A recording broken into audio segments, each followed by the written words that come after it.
My name is Owen Heffernan. I'm a student at the University of Hertfordshire, completing a Master's in Graphic Design by Distant Learning. This short presentation concerns the final submission at the end of year 2 of the Master's, which is the major study module. My major study module began, of course, with the proposal. In my case, I'm working on a digital platform, primarily text-based digital platform, for which I have made various proposals in the first year of the Master's. And I'm carrying through some of those ideas into main study. The key element within the major study proposal was to develop some materials which would enable me to progress beyond the Masters by consulting and collaborating with certain individuals. Many of the individuals I've encountered for the first time through research in the course of the 2 years of the Masters. A key change occurred during major study, where I have redirected the creative output in relation to events that occurred during major study. A key element within that was overlap between major study themes and themes which I was encountering within the academic module, which operates in semesters 1 and 2 of year 2 of the Masters. In which case I was working on the cultural aspects of digital platforms in relation to goals. Goals are central to user experience design, which is one of my key themes within the Masters, to better understand user experience design. Focusing on the goals both of the platform and of the users. My discourse and reflection module essay really investigated in some depth the mismatch between the online platforms generally achieving their goals, which ultimately are founded on building value, corporate value within the platform, and facilitating user goals to the degree that facilitating those goals facilitates the primary goals, which are actually not the user goals, which are actually the online platform's goals. One of the key aspects within the major study proposal that I had made was regarding the production of demonstration type materials to demonstrate some aspects of the platform ideas that I am putting forward. And the key change is that cultural aspects really overrode the user interface elements of it. In addition, my initial proposal proposed elements of user interface design, such as navigation design. However, particularly in the course of the discourse and reflection essay, I came to the understanding that I had a certain degree of naivety about the space which I was trying to design UI controls for in relation specifically to navigation of the platform.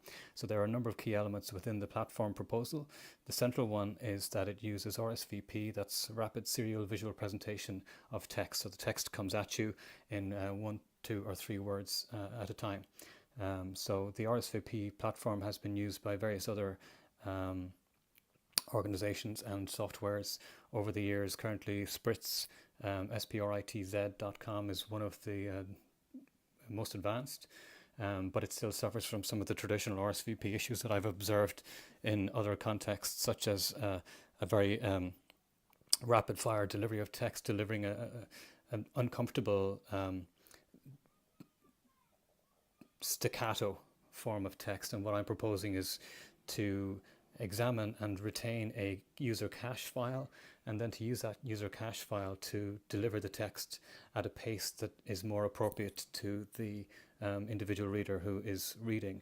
Additionally, that the RSVP mechanism would, as is the case in Spritz and some others, honor the role of punctuation, which is designed to inject pace control within the delivery of any piece of text. So the key change was the move away from navigation, because my understanding was, as I had said previously, a little naive. And what I came to understand, that the system that I was proposing is essentially attentional space, and navigating attentional space requires both spatial navigation but also intellectual navigation. And this was the key area that I wasn't initially understanding. So my work redirected to specifically in response to a key question, which was, why would users trust the system? and why would they value the system. What I have uncovered in relation to researching existing online platforms is aspects such as the use of user data through industry structures such as CRM, customer relationship management, whereby all of that user data, observation of user activity, content, popularity, etc., all of that data is valuable data, and it's used by corporations to better target content, both commercial and non-commercial content, at the users. So the user is really put in a secondary position in relation to the utility of the value built on the data that emerges from observation of their online activities.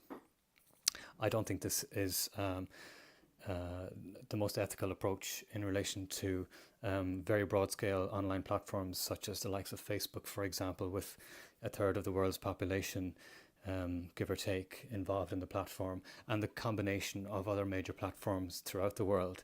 In terms of the sum total numbers of people, they're very large numbers of people. So I believe we need a really truly more democratic, ethical approach to the design of these platform structures to better honor the human users within those platforms. So getting back onto the outcome of my work, the redirection away from straightforward traditional user interface navigational elements really was predicated on this concept of navigating attentional space. So I'm a graphic design lecturer part-time in Athlone IT in Ireland, and one of the key aspects that I've been working on and have developed this in the masters is ideation, because there's a strong correlation between what ideation is in terms of it's a cerebral practice. It's about moving into a space of creativity and following a process, a creative process, in order that you can conjure new concepts, new ideas, and then navigate them, manipulate them, evolve them, and so on, strategically in response to goals and parameters that are set within your project. I realized, of course, that process of ideation and that process of design thinking was an excellent match for a component of navigating the platform that I'm proposing. So what I did is I researched various different design processes. Ken Baines from Loughborough University spoke at a seminar at the college where I teach part-time, and I used that opportunity to ask a number of questions and to really dig in a little deeper. Ken Baines has published a book called Design: Models of Change, and it relates to many aspects that I also have covered in my research. Another aspect, for example, was the film Hypernormalization by the BBC journalist Adam Curtis, which really addresses a lot of the cultural components in relation to our contemporary culture and how it's communicated through the media. And he observes a great deal of discontent, confusion, and in his instance he proposes that it is the deployment of essentially a warfare strategy called hypernormalization, which is based on change and flux being the standard, so that, for example, confusion becomes a standard way of operating within that system. None of which is particularly good for individuals, and all of which is connected to the role of digital platforms currently within broader societal constructs, such as, for example, the interface between finance and corporations, which directly interface with individual citizens. So in the instance of online platforms, what I discovered is a great deal of matter in relation to the extraction of value from the users of the platforms to the corporation. So all of this is really mediated by graphic design, specifically user interface design and user experience design, and that's where I wanted to really focus my attention. The reason I've moved away from the straightforward representation of novel user interface design elements is because I felt that it required a broader context to seat that effort in a broader context, and that broader context is the discussion that I had proposed in my major study proposal, but the outcome has changed somewhat. So the outcome has become an editorial piece of work, and again I'm responding to earlier research and examples such as iMagazine 1996 piece concerning the designer as author and talking about design authorship. And I believe I have something to add in this regard, and a discussion needs to be had to really more formally discuss some of the topics. And my intent here is to produce a final submission which I can use beyond the Masters to engage in conversation with many of the individuals that I've encountered on a research basis throughout the Masters. So the final submission has become a piece of editorial design. So this is a 68-page magazine which I have written all of the content for, which raises many of the themes that I've identified throughout the research. There are two versions of the magazine. This one that I'm holding here, obviously the physical hard copy version, and what I have on screen, which I'll go through shortly, is the digital version. As you can see already, there are differences. This hard copy version is the one which I have submitted with my final submission. This has gone to the university by post. This version here has some slight variations. You can see immediately, for example, on the front cover, there's a variation there.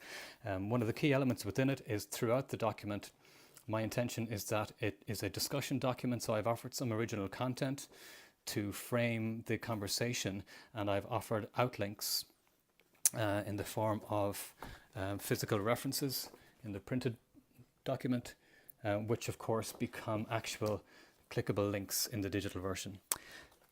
So to quickly run through then, what I have done in this document, as I say, it's designed to be a discussion document. So we have, in terms of the contents page, I'm giving a little bit of preamble here, and then we have a straightforward list of contents. These are hyperlinked as well in the digital version. I'm going to walk through this briefly in today's presentation. So this is a key element within the presentation, is this concept of the role of empathy within the design process. Now, I've studied such as Frog Design, various other design thinking contributors, Pentagram Design indeed also. So what I have done is really try to narrow down my focus, because my intention is that because I'm trying to navigate an intentional space, I'm working on a model of design process and ideation process, but navigation needs to be much more fluid. A user experience needs to be rapid response needs to be possible.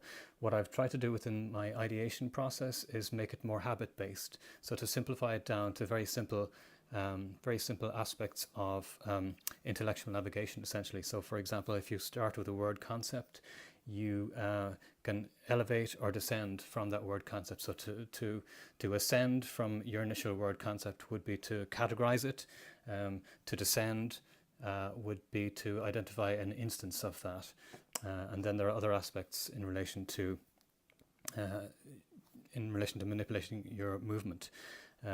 So empathy is the core element in there. Within that as well, I have, throughout the course of the research, identified a central role for empathy within general creative practice. And in the sense of creative practice, what I'm referring to is, yes, design practice, but also the simple creative act of navigating content itself, speculative stroke creative process. So what I've devised is this core concept of the ego empathy spectrum. That is a form of navigation within the proposed system, and I'll discuss that when I get to that spread in the document. But I'm just introducing the word empathy and ego, the concepts here. The title of the piece is Our Words Are Quantum Now, because that relates to the whole basic premise that although words and typography capture meaning, when they're read, it's when things change. When they're read, they become human memory. They can travel in time through the passage of concepts and words from person to person, from generation to generation. Once committed to paper or some other format, again, they're capable of distribution. So in a very basic way, they're metaphorically and actually extremely powerful. So what I'm attempting to do is work through some of the concepts that I have outlined. A key element within that is identified here in the opening paragraph, opening article. We think that's the main thing now. So all of these are written to be intriguing, I hope, clear as much as is useful. But also I do want the reader to do a little bit of work here. I do want this to be a document for consideration, for contemplation, for response. In addition, the overall document, particularly the digital version, is designed to be reflective of the journey that the Masters has taken me myself on.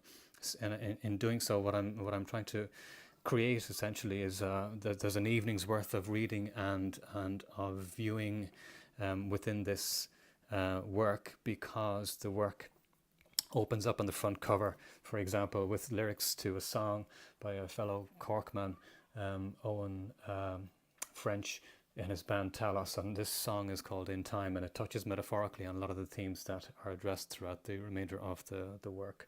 And again, you can see that's linked to there, so that links to a YouTube video for that particular song.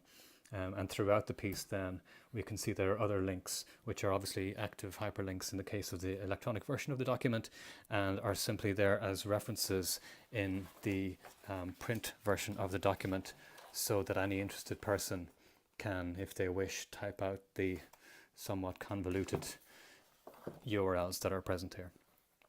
This spread relates to the idea of linking to now, that existing hyperlinks link to the past, and the information that is dynamic current now information is not available generally to the users of the system, but is held back for the owners of the systems.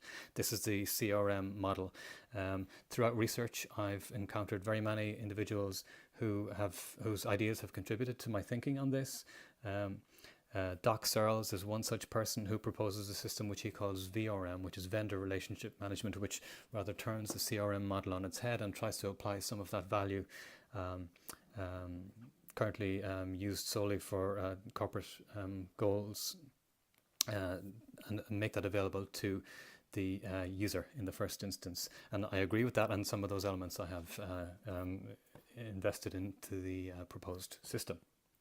Also, people like Ted Nelson, who invented hypertext, which, as I'm saying here, is one of the key developments of text since the printed word. So we'll quickly move through. This topic relates to the overlap between economies and communication. So money itself is what I'm dealing with here, and money itself is a form of communication. So what I'm working towards is the overlap between visual communication and other forms of communication. Money is a central element of it. Money plays a very central role in online media currently, insofar as very few of the online platforms require actual payment from the user, but value is extracted from the user through other means, primarily through the means of observation of behaviors, in order to predictively respond to those behaviors and deliver the kind of content that you think the user may be interested in, or that your paid customers, which is advertisers, wish them to see.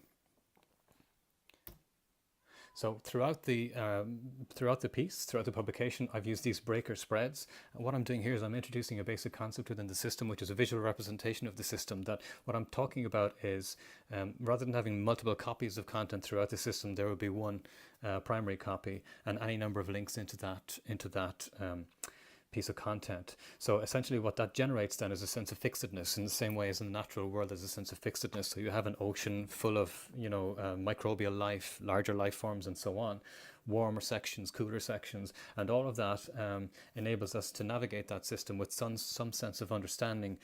Due to fixedness, we can understand, for example, that if we're at a higher altitude within the content, that it's likely to be a brighter part of the ocean.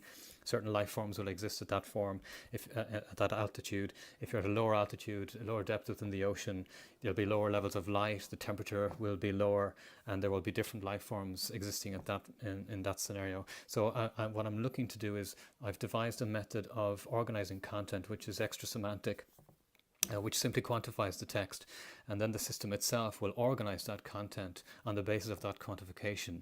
So it takes bias and goals out of the organization of content, so that an inert method of organizing the content can be relied upon by the users of the system, so that essentially a world of information can emerge with some degree of fixedness, and a lower level of bias. Essentially what I'm proposing is a zoomable user interface, very similar to Google Maps.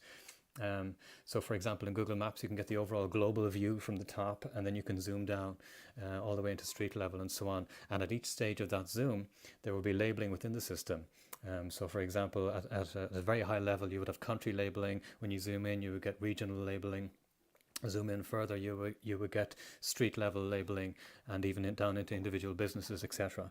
So that's the basic overall premise that I'm discussing. And throughout the publication, what I'm doing here is I'm showing just a basic visualization of that. So we go from the global level, which is above the ocean, is the weather system. The weather system is generated from interactions and content beneath. So within the oceans of content, we get general content interactions. And then we get this reaction in the weather system above. So for example, you can start your session within this system from a view of space, showing essentially as you would in Google Maps, zooming out from the globe, and you would see a weather system. So you could simply decide, well, I'll go to see what's the most active area currently. So you would observe for those high degree of high areas of high pressure, high traffic, and you would just navigate in through there to the content beneath that weather system.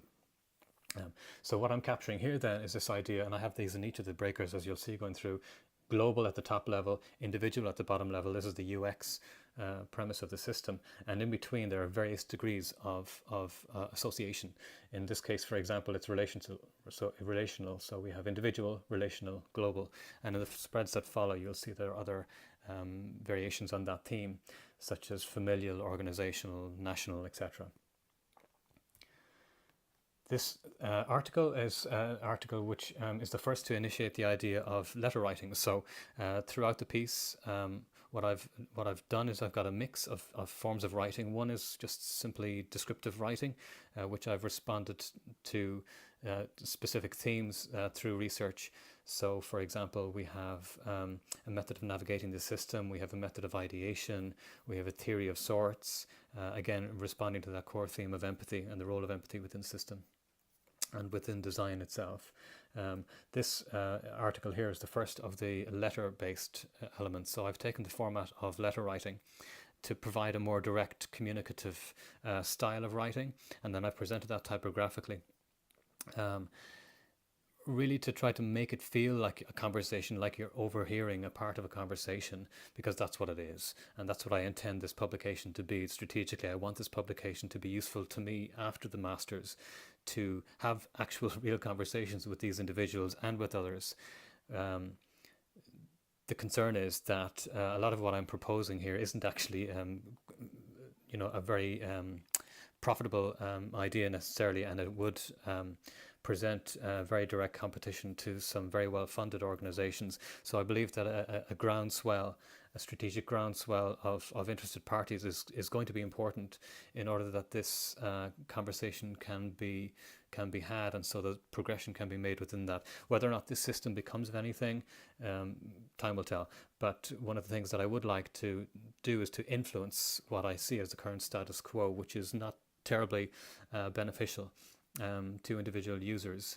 In addition, there is the aspect of artificial intelligence and robotics, which is a key element within current contemporary culture, and proposed in many cases to offset up to 45%, according to a McKinsey report last year, of currently employed people, which is obviously a dreadful statistic.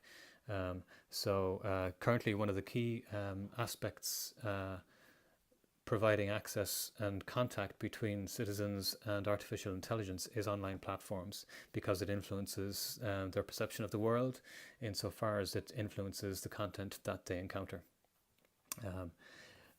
Finance is also very much dominated by artificial intelligence. Currently, much share trading is done by algorithms rather than human traders. So there are two very key aspects, both within communication, as I said previously, money as a form of communication, and visual communication and written communication. All three forms of communication are currently very much influenced by artificial intelligence. I don't believe there is adequate public awareness or discourse of these matters, and this is part of my effort in relation to the outcome of the Masters. So the editorial format, design authorship, in a strategic attempt to get a conversation going is very much my emphasis. This refers to Adam Curtis' film, Hypernormalization. I have a link within the piece itself to the film, and I encourage you to take a look if you haven't already viewed it. And this conversation really speaks to Adam Curtis about statistics concerning the US media and an observation that at a month earlier this year, that 3% of the coverage of the American president, current President Trump, was judged positive, 44% was judged negative, and the balance was judged neutral. In itself, obviously a very negative view of journalism, which should be more biased than that, or more balanced than that, of course. So this article really points to the idea that 3% is itself a signal. So I'm referring to the idea of hypernormalization. Breaking down hypernormalization relates to this view of culture that Curtis has outlined. So it's this key quote: "We accept it as normal, and because we don't have an alternative model of an alternative future, everyone just accepts it, even though they know it's a bit odd and a bit fake. But we have no other picture of the future. That's the problem." So this gets back to the design modeling conversation, which I alluded to earlier in relation to Ken Burns at Loughborough University. And his book, Design Models of Change. I do believe, as he does, that design has a tremendous amount to offer into this equation. And what I'm writing in this article is that I have specific ideas to offer, would like to discuss them further to progress them. Another breaker page here, in this case you can see, for example, it's familial is the key word, so global, familial, individual, and the previous spread it was relational. This piece relates to the crossover that I spoke about at the beginning of this presentation, which is the problem brought about by online platform practices currently, which really make it very difficult for you to make critical assessment of the content that you're looking at, because it doesn't provide you with judgment cues which would be more normal in the real world. For example, you hold a book, you know by its girth and weight that it's got a certain degree of content. You can make judgments based on its visual treatment and styling. Is it a traditional editorial book layout? Is it does it include pictures? You can make lots of judgments, and you make lots of judgments which are not necessarily based on the thorough reading of a text, but other cues, such as I've said, format-based cues, typographic cues, visual treatment cues, and so on. Even contexts in which you encounter the book. Do you encounter it in a library? Do you encounter it because a friend hands it to you, and so on? So this relates to a lot of these, and specifically in this case, this relates to the conversation that I would have had with my lecturer Gary Andrews during the Discourse and Reflection module, which I found really very influential. And this identifies one of the key components that I'm working on within the system. And it's a different nature of a search. It's a deeper form of search, a more naturalistic form of search than the simple fire out a search command and get a bunch of answers, which is the current status quo. What that does is that creates a landscape of content, but the landscape of content is largely ignored. That landscape is the X number of pages of search engine results that Google or Bing or anyone else provides you with, and typically you ignore all but the first 1 or 2 pages of those results. The fixedness within the system that I'm proposing would mean that that landscape is simply dynamically generated all of the time, and that when you enter the system at a particularly appropriate place based on the search intent that you state to the system by either typing it in or speaking it, or other forms of interface which would be possible going forward. And again, another breaker spread here. In this case, the focus is tribal, so we're moving upwards: relational, familial, tribal. We'll move on to national later.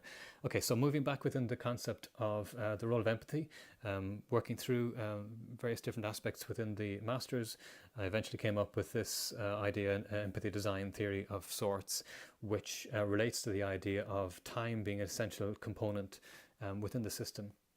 That what the system essentially does is it tries to turn human attention into a form of money, and the method of measuring that is time, because time spent attending to any topic, paying attention effectively is what we're talking about, and it's very literally paying attention. The payment is the time spent and the effort spent in attending to and concentrating on any particular piece of content. So in that instance, what I'm proposing is that the system it's a two-way street. So for example, authors crave the attention of readers, and readers spend the attention in order to have some kind of benefit, some kind of enrichment, entertainment, education, etc., etc. So in order to really get to the center of that, I've needed to consider this really very deeply. So what I've done is I've come up with a theory of sorts, a theory of everything, in relation to this view that if you imbue energy with a basic qualitative aspect, such as I've done here in the case of, I'm proposing that empathy is a qualitative component within energy. And if you accept that, then there are consequences that can be spelled out in this brief overview format. So essentially, I'm just using the Coldplay lyrics, which I've referenced here. Rather be a comma than a full stop. So it's all about time.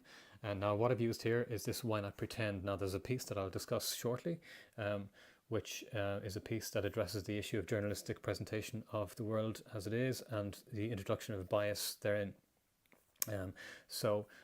Throughout that, within that piece, I responded to that journalist who had a picture of Donald Trump on the cover, and the screamer headline was "Why Not?" So it was really clearly a murder-themed magazine cover.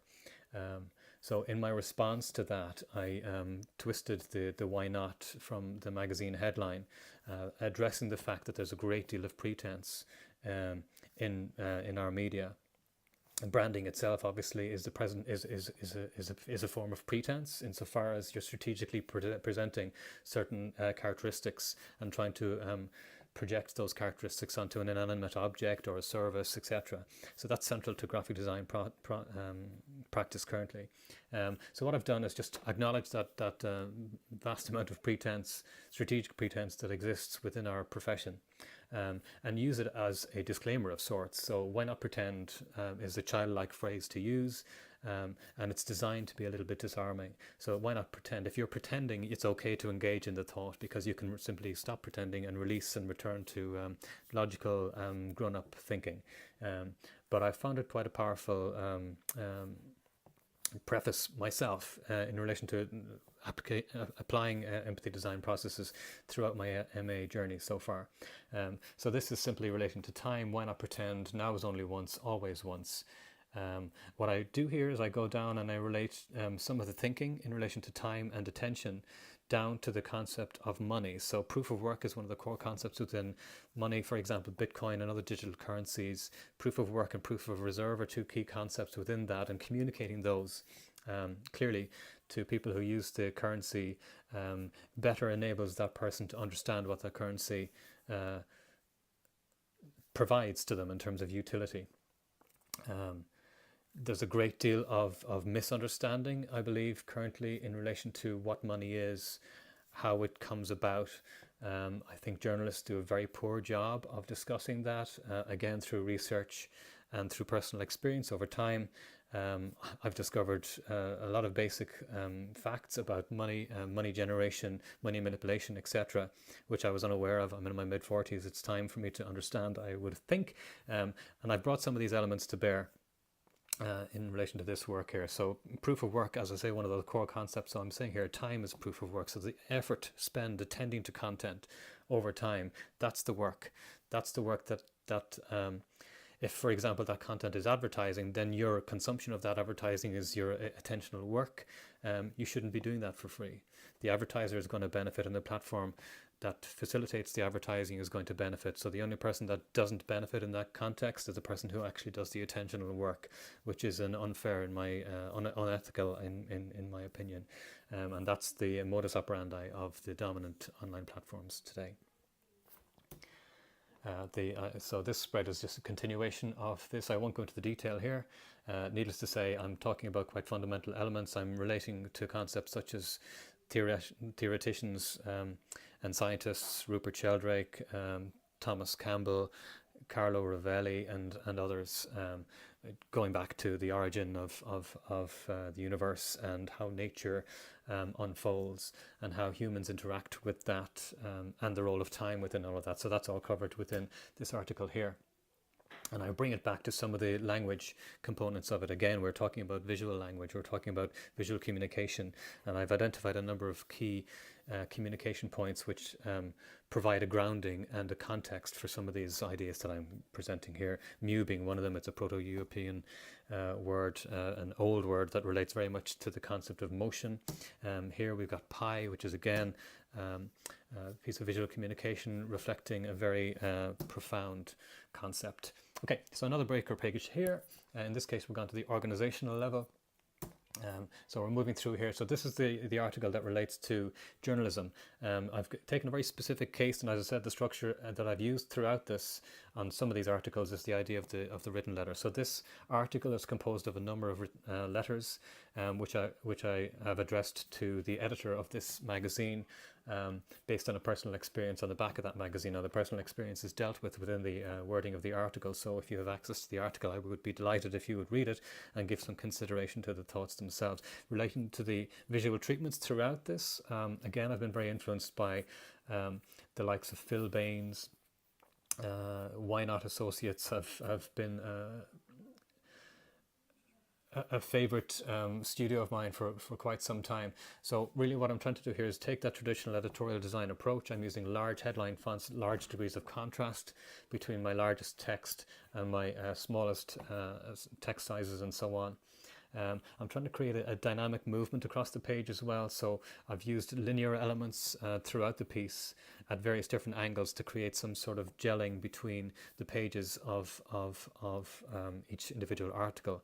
The structure of this is also influenced by online design school, YouTube based design school, called The Future. It's a US-based studio who have engaged in the past number of years in really good quality, in my opinion, tuition around graphic design, the business of graphic design, consultancy, and so on.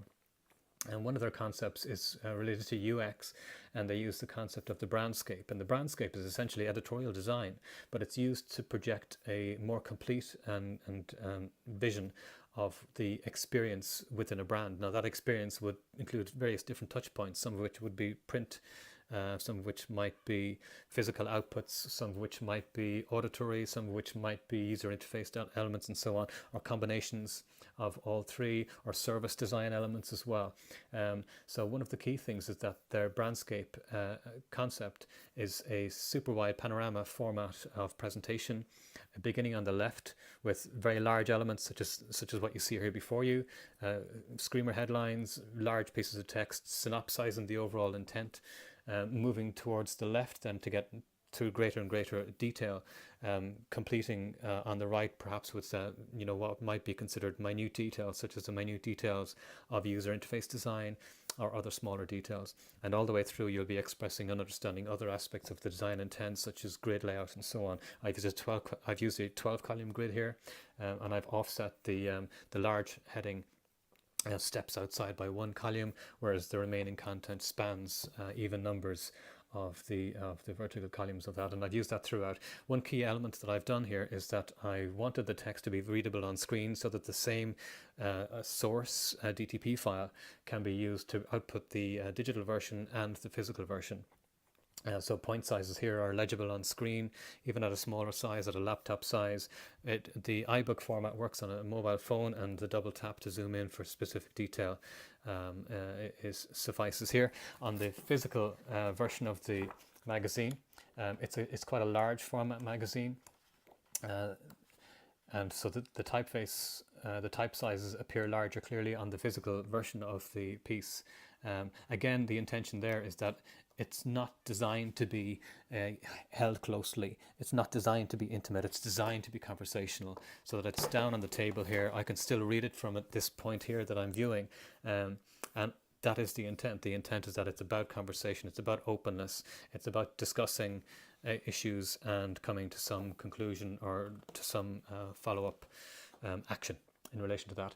So in this case, you can see here, as I've just described in some of my backup material, some of the photographic elements have occurred throughout the course of the masters, visiting various locations and so on, looking for inspiration. In this case here, this comes from typography from headstone inscribed in a local cemetery, which is a monastic site that contains one of Ireland's largest medieval round towers. It's about 1,000 years old, over 100 feet high, perfectly intact, damn near intact. And this inscription, again, the typography of this inspired some of the work here. So I can't name the source, obviously, but in this case, you can see the serif treatments, for example, are quite similar in the carved as they are to the typeface here, which is spectral. A font available freely on Google Fonts.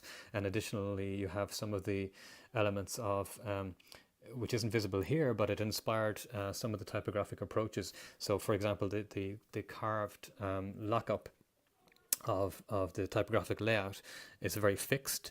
So, for example, words carry over from one line to the next, so a word is broken and simply carries over. So in this case, this is the word James, so you have J-A-M, and it carries over, and the E-S is on the next line. And I've implemented some of those techniques. Again, I've referenced Phil Baines earlier. He did a lot of that. Here's a later article which uses the very same technique, Supranational Delight, and you can see the same technique is used in that instance there.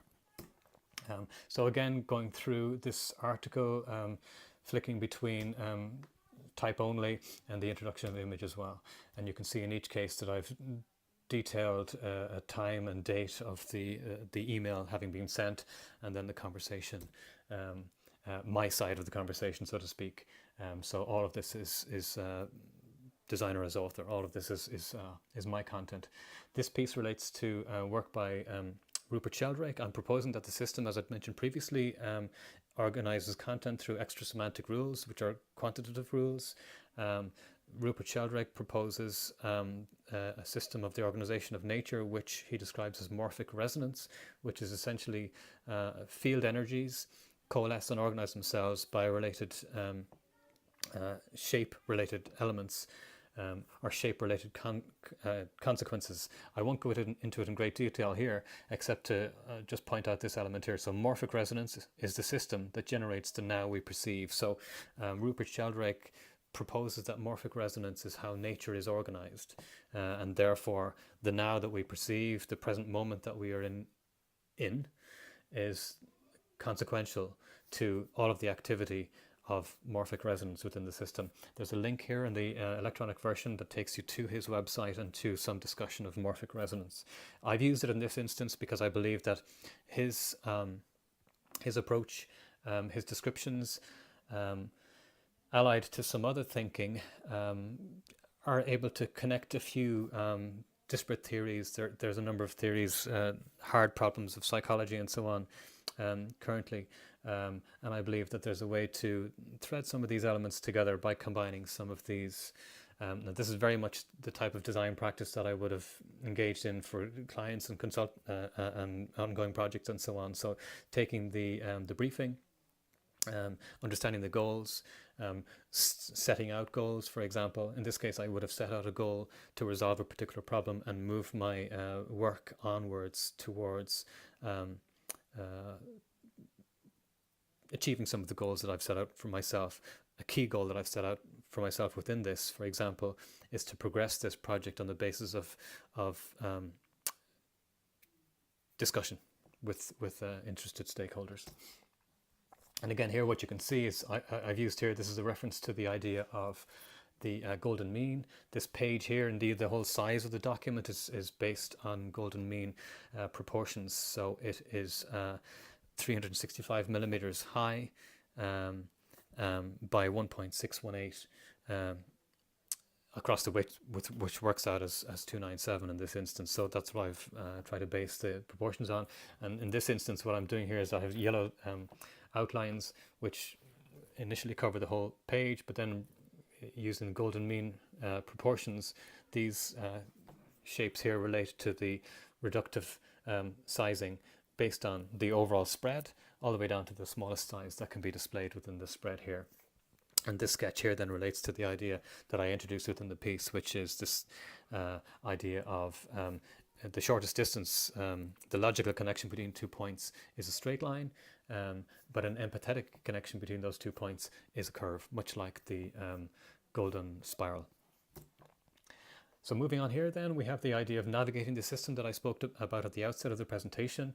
And what I'm doing here is getting very specific. So I've represented a number of iconic representations of the type of navigation that I'm describing within the system. Within the text here, I address some of the issues with online platforms, extant online platforms, which I've alluded to at the outset.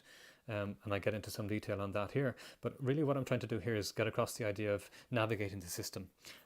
Throughout the submission, or in another part of the submission, I've got a very brief and low quality video where I present a more bodily movement of some of these, a more bodily expression of some of these movements, which might be required, for example, for virtual reality contexts of navigating this system. So as you can see here, it's the concept of ascending, going to a higher altitude within the system, or descending, going to a lower altitude within the system. And because the organization of the content within the system is extra semantic, then we can rely on the idea that if it's lower in the system, it's heavier content, perhaps less frequently seen, kind of colder content to that extent, or if it's higher at a higher elevation, it's there because it's got some degree of warmth. Now that warmth might come from that lightness, might come from the lightness of the content. It might come from the warmth of the content because it's hot content, it's visited and trafficked very much. So we'll get an understanding from positional cues to give us some understanding of the contextualization of that content that we're engaged in or viewing. And what I'm presenting here is this abstract concept that having expressed an intention to the system, an intention to acquire a certain piece of information or investigate a certain topic, etc., that the system will respond. And with a fixedness to the system, what you need to do is you need to express to the system what it is that you're interested in, similar to the way that you type out a search term in current systems.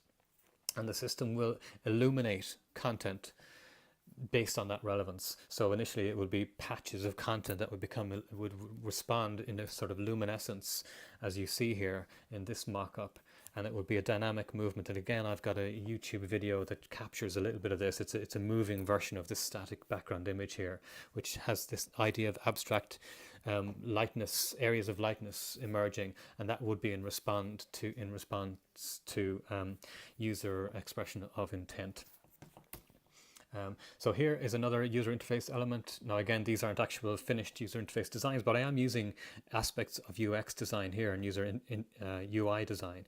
So for example, we've got big E, small e. So big E is ego, small e is empathy. And then we have an indicator. So it's the concept of having a spectrum.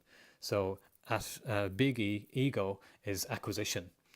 So for example, if I'm purchasing something or if I'm engaged in acquiring, so I might be interested in acquiring coolness by buying a certain type of t-shirt. I might be interested in buying social status by purchasing something, a house in a certain location, a certain brand of goods, etc., etc. Whereas empathy, for example, is more about engagement, more about inquiring, less about oneself, and more about the concept of inquiring, or the concept of enriching one's life, but not in an acquisitional way, more in a humanistic way, an egalitarian way, a democratic way, a citizen way, all of those concepts which I think are really obviously very important to society. So again, what this is about then, this is about an expression to the system, signaling to the system. So signaling is really exceptionally important. Signaling, for example, is important in economies because a concept called price discovery is what is used within stock markets and other economies, other markets, to determine the value of something. So something is worth what we think it's worth in that moment. So there may be a time when a bottle of water is worthless because we have a superabundance of water in a particular location at a particular time, but that same bottle of water in the desert is going to have a very high value to an individual who is obviously ultimately requiring that product or service. So signaling is massively important, and again, signaling is really quite broken in the current paradigm regarding online platforms, because the communication of those signals is very much one-sided. The user, the human user of that system, is very much secondary, and they are the product. the customer in those scenarios are the advertisers. So there's a really strong mismatch between the perceived goals of the user as they're going through the system and how the system is actually generated. As I've previously alluded, it facilitates the goals of the users to the extent that facilitating those goals facilitates the goals of the platform. And again, this comes back to some of the other concepts of the distinction between a human person and a corporate person, where a corporate person has many of the human rights assigned to a natural person, with the proviso that the corporate person, the actions of the corporate person are allowable as long as they are in pursuance of the goals of the corporation, which leads to some very morally questionable and ethically questionable actions. What I'm doing here is I'm talking about the method, empathy design method. In the next spread, I talk about a critical search method. And the distinction between the two is that this is more about the moving from design thinking, design modeling, ideation processes, which I've encountered in research and so on, and bringing that into a much more applicable process, trying to make it really very, very simple. So what we have here is we have a three-word process. Again, it's based on the concept of the license to create, based on the why not pretend concept. And we've got three keywords: pretend, attend, intend. It's all about this concept of attentional space and navigating attentional space. So pretend the moment needed, attend, be present, linger in that moment, and then intend, intentionally navigate that moment.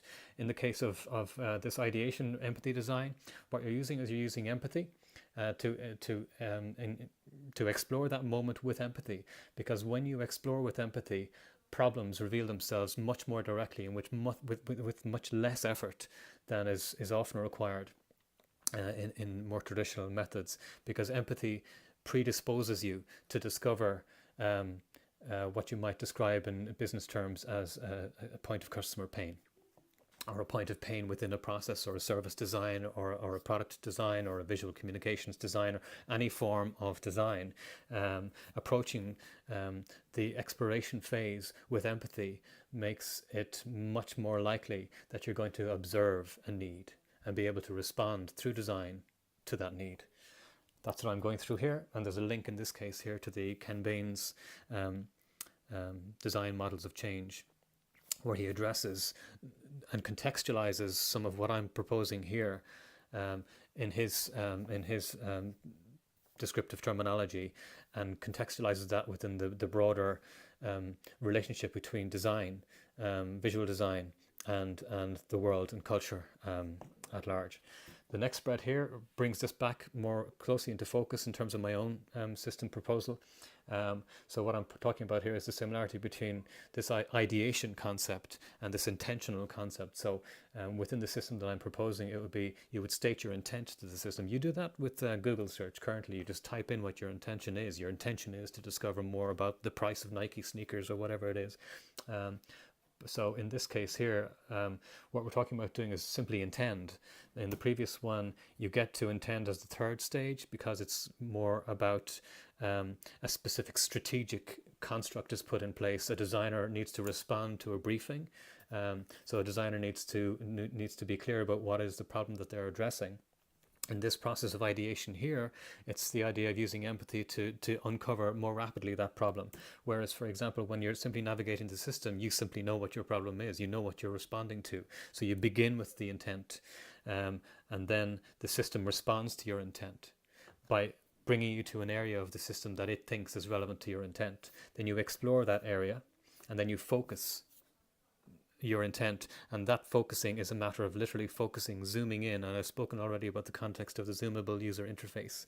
So that focus is really that process of zooming into some specific content and then interrogating that content and determining whether it's the content for you, in which case you'll probably continue engaging with it, and that perhaps might become transactional, or you'll simply pull back out and look at the broader view again, the higher level view, as you might zoom out.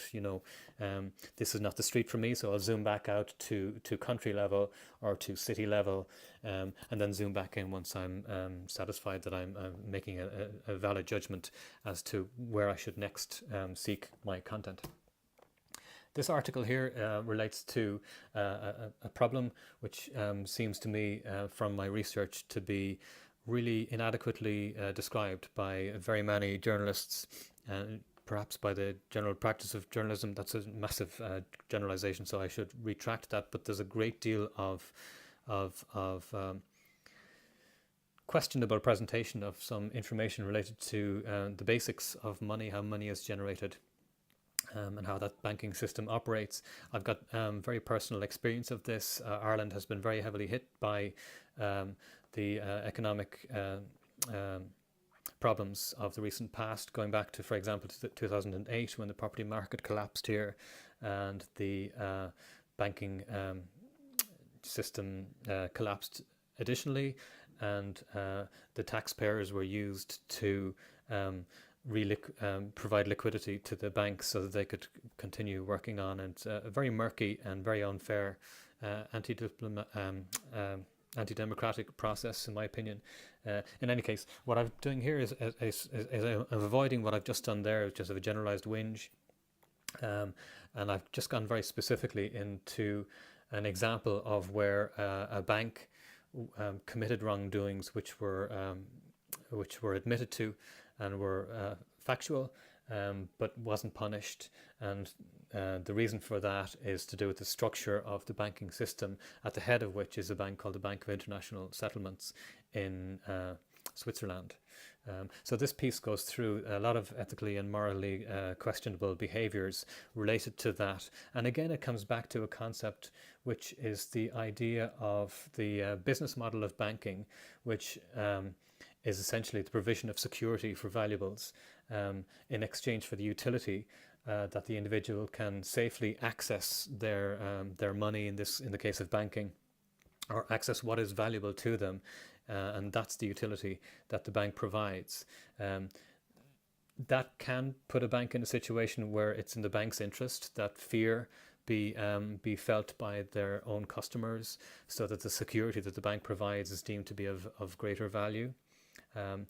That same model it has been deployed in the online realm, in the cloud. So the cloud is very similar to the banking model insofar as what it is of value you place in the hands of the entity. So in the case of banking, you place your capital, your money, you deposit that into the bank, and then you access that money. It's important to note, of course, that while the money is deposited with the banks, it's not your money, it's the bank's money. And again, that's not a widely understood fact. So I go through some of those matters in here, but again, my key concern is the design effort that I'm putting in relation to the system that I'm proposing very much directly relates to the culture and the industry that is extant today. So I need to investigate some of those aspects and communicate some of those aspects and have consequential discussion on some of those aspects in order to progress things for the system that I propose, or at least to contribute to the ongoing conversation of the role of online platforms within modern communications, and to have some progress occur. That's my hope. So again, what I'm doing here is, again, you can see some various links throughout this document. This is not a conspiracy theory. Even that concept of the phraseology of the conspiracy theory boils my blood somewhat, insofar as it places the media who deploy that phrase as the sources of truth, and there's plenty of cause to question the judgment of the truth that they deploy in some dominant media outlet cases. And the recent American presidential election last year and the year before, and the subsequent election of Donald Trump has obviously seen a lot of media activity and a degree of frenzy, one might argue, in relation to media activity, concepts of truth, etc., etc. And really what I'm doing here is just making some plain statements of facts which were quite shocking to me when I discovered them in research during the Masters, and I believe are part of the conversation that needs to be had, so I've included them in my editorial submission. Again, a breaker page here. We are global, national, individual. So again, you've got these layers of association. So, from the beginning of the piece, we have the idea of, I am an individual in the world, and the world is that world which I inhabit at any given point in time. So the degree to which I'm an individual or a global participant is really a process. It's a spectrum. And within that spectrum, we have various other elements, and these are the elements that I have discussed here. So, for example, nationalistic thinking, tribal thinking, familial thinking. You move from having a conversation with a like-minded person to wearing the same colored top as other people who like the same sports team that you're cheering on, and so on. So these forms of association, all of which are expressed through various forms of communication, visual, verbal, etc. And these are the matters that I'm addressing here and proposing in a system that might have a little bit more benefit to individuals. And this is really one of the key points that I'm proposing, a basic human right that any natural person paying attention may in the first instance benefit from the transaction of said attention. That's not the model in the current scenario. There are a small number of entities which are introducing concepts such as that, but the dominant platforms, Google, Apple, Amazon, Facebook, etc., do not do this. All of those platforms extract value from the user's activity and sell that value to advertisers and commercial entities who crave the attention of the users. The user doesn't really benefit individually from that activity. Certainly, the user doesn't benefit financially from that activity, whereas the corporations certainly do. And the link here is quite an important link, I believe. This is a presentation given by Ted Nelson in eulogizing Douglas Engelbart, who founded many of the concepts that we take for granted today in relation to communications technology. And it's a really interesting piece. So again, in the digital version, all of these links are active buttons, and you can click through to see the additional content and really participate to some degree in the really interesting journey that I've had on the Masters of trying to string together the various different aspects, bring them together in a unified approach that is relevant to graphic design, because it is specifically editorial design that I've used here, specifically design authorship that I've used here, specifically essentially considering the research within the Masters as a client briefing, and then responding to that client briefing with the expression of summation of understandings, and then at a number of points along the way identifying individual problems that I'm addressing creatively. I guess what I'm proposing here is not many answers, but many possibilities. And certainly it's been very, very difficult intellectually, psychologically, to go through a lot of this content. It's been very weighty 2 years, a very rewarding 2 years, but an extremely weighty 2 years. And many of the concepts are quite high level concepts, quite dense concepts. And what I've tried to do is use the power of graphic design, use the power of visual communication to identify key elements and discuss them in a way that avoids too much technical jargon. It's about accessibility, and then specifically it's about targeting that communication. So this finished communication, that finished communication, targeting that to a specific audience rather than seeking a wide distribution. What I'm specifically doing is I'll be sending the physical copy and the digital copy to named individuals that I've encountered in research and would hope to subsequently encounter further individuals, and present them with this material and progress the conversation and participate in that conversation. So this is the closing spread, where I'm really just describing as the essence of what I'm talking about, having moved from a digital human right to benefit from the transaction of your attention, to the concept of an ocean of content, but that ocean is oceans of us.